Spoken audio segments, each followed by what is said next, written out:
Assalamualaikum warahmatullahi wabarakatuh. Saya Nur Akmalia dari R4G Bimbingan dan Konseling NPM 2018-015-00739. Saya di sini ingin mempresentasikan tentang layanan konsultasi. Yang pertama ada pengertian layanan konsultasi. Proses membantu klien melalui pihak ketiga yang dilaksanakan oleh konselor terhadap klien yang memungkinkan konsultasi memperoleh wawasan dan pemahaman serta cara-cara yang dapat dilaksanakan untuk menangani permasalahannya. Lalu, layanan konsultasi dapat dilaksanakan di berbagai tempat, bisa di ruangan konselor, atau di luar kelas, atau di taman, asal lingkungannya kondusif serta relaks. Selanjutnya, layanan konsultasi mempunyai dua tujuan. Yang pertama adalah tujuan umum, yang bertujuan agar klien atau konseli mampu menangani permasalahannya diri sendiri dan bertanggung jawab dengan masalahnya sendiri.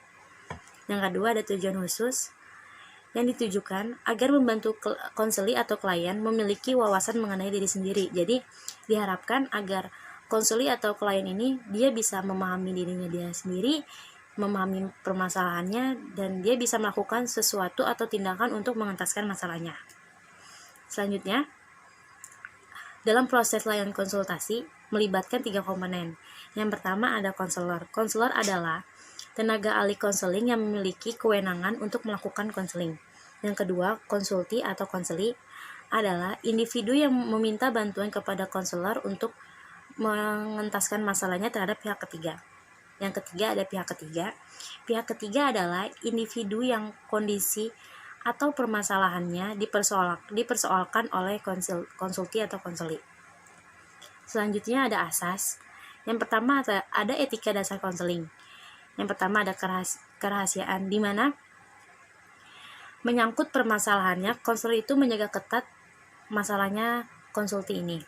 Yang kedua ada kesukarelaan, di mana konseli atau konselor ini bersukarela mengemukakan atau mendiskusikan bagaimana dirinya, gak hanya tentang dirinya, tapi bagaimana permasalahannya dengan pihak ketiga.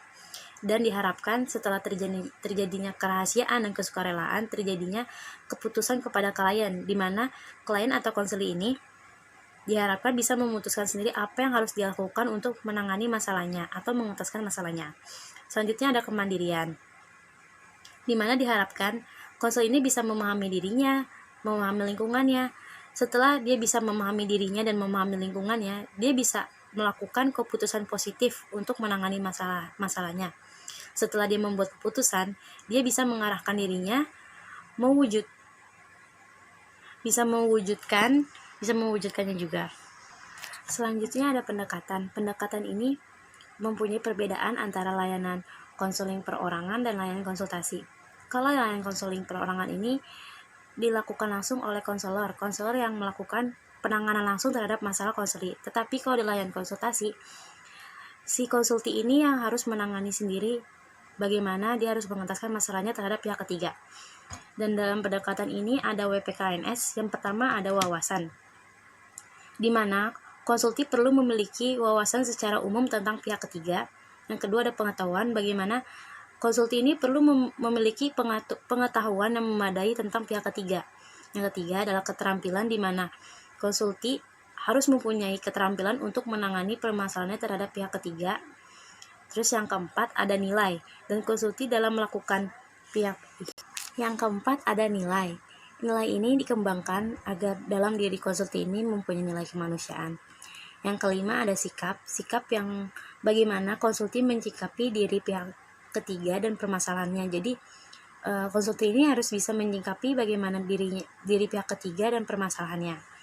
Dan warna konseling perorangan dalam layanan konsultasi, dalam warna konseling ini diri konseli harus lebih dulu dibenahi. Jadi konsulti ini harus terlebih dahulu dia membenahi dirinya sendiri sebelum menangani masalahnya dengan pihak ketiga.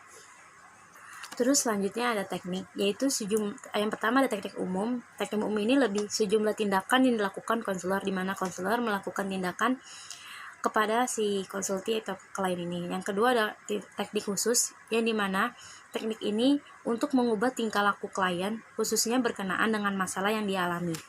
Setelah teknik ada strategi BMB3, di mana konselor saat melakukan proses layanan konsultasi, konselor bisa menerapkan bertujuan agar mengajak konsulti bisa berpikir, merasa, bersikap, bertindak, dan bertanggung jawab berkenaan dengan permasalahannya. Yang selanjutnya ada waktu dan tempat. Sebagaimana dalam pelaksanaan konseling perorangan atau layanan konsultasi ini, dia ada kesepakatan antara konselor dan konsulti dalam melakukan layanan konsultasi agar terjadinya kenyamanan dalam melakukan proses layanan. Selanjutnya ada keterkaitan, ada jenis layanan dan kegiatan pendukung. Dalam pelayanan konseling dikenal ada 6 jenis kegiatan pendukung. Yang pertama ada aplikasi instrumentasi, ada yang kedua himpunan data, ketiga konferensi kasus, yang keempat kunjungan rumah, yang kelima tampilan kepustakaan, yang terakhir ada alih tangan kasus. Yang terakhir ada operasionalisasi layanan konsultasi. Yang pertama perencanaan dan pengorganisasian, yang kedua pelaksanaan, yang ketiga penilaian, yang keempat ada tindak lanjut laporan. Sekian presentasi dari saya, kurang lebihnya mohon maaf. Wassalamualaikum warahmatullahi wabarakatuh.